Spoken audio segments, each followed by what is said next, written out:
Here's an image of Buffalo City in 2025 captured by Sentinel-2.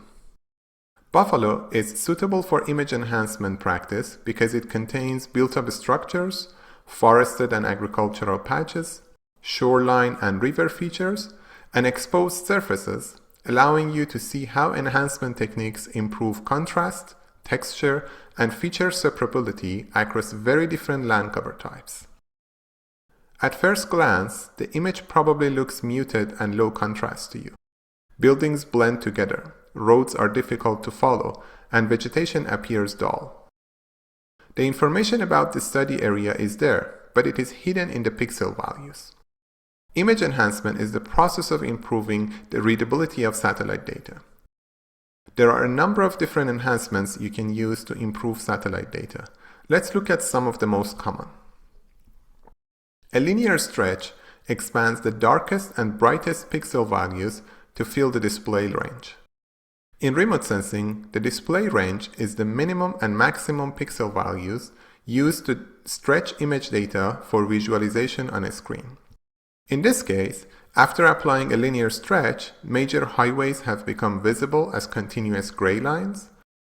Large rooftops, especially warehouses and shopping centers, stand out more clearly from surrounding neighborhoods.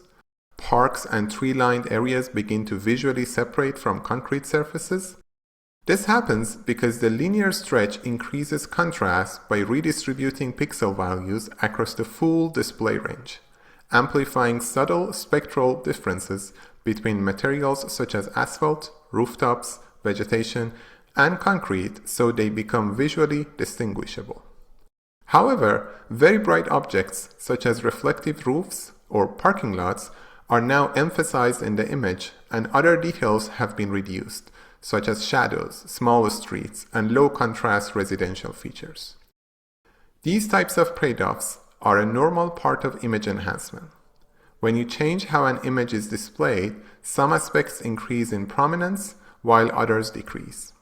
A person clip stretch changes the simple linear stretch by ignoring extreme values.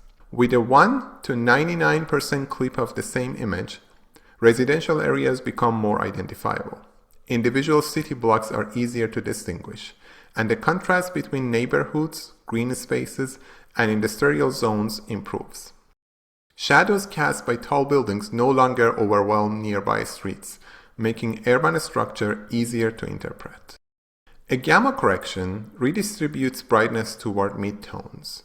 A midtone refers to the range of pixel values between the darkest shadows and brightest highlights, representing the average brightness of most features in an image.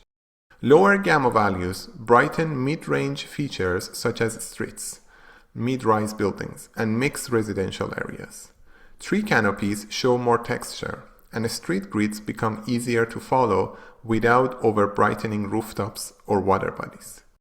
Tree canopy is a good example because its reflectance typically falls in the mid-tone range, where gamma correction is most effective at revealing texture and structural variation without saturating bright or dark areas. Here you can see that a gamma correction is often especially useful for analyzing urban form and density. Unsharp masking enhances edges rather than brightness. By subtracting a blurred version of the image from the original, unsharp masking sharpens edges and fine details without significantly changing overall brightness. Road intersections become crisper. Building outlines sharpen. Boundaries between urban development and green space are easier to trace. This is particularly valuable in cities where linear features such as roads, railways, and canals are key to spatial interpretation.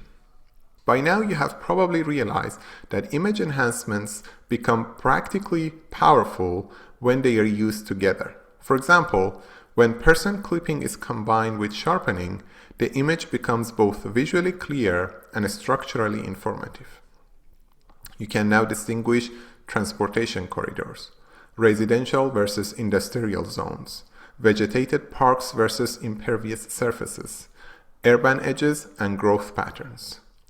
Combined, these enhancements make satellite imagery usable for urban planning, environmental analysis, and decision making.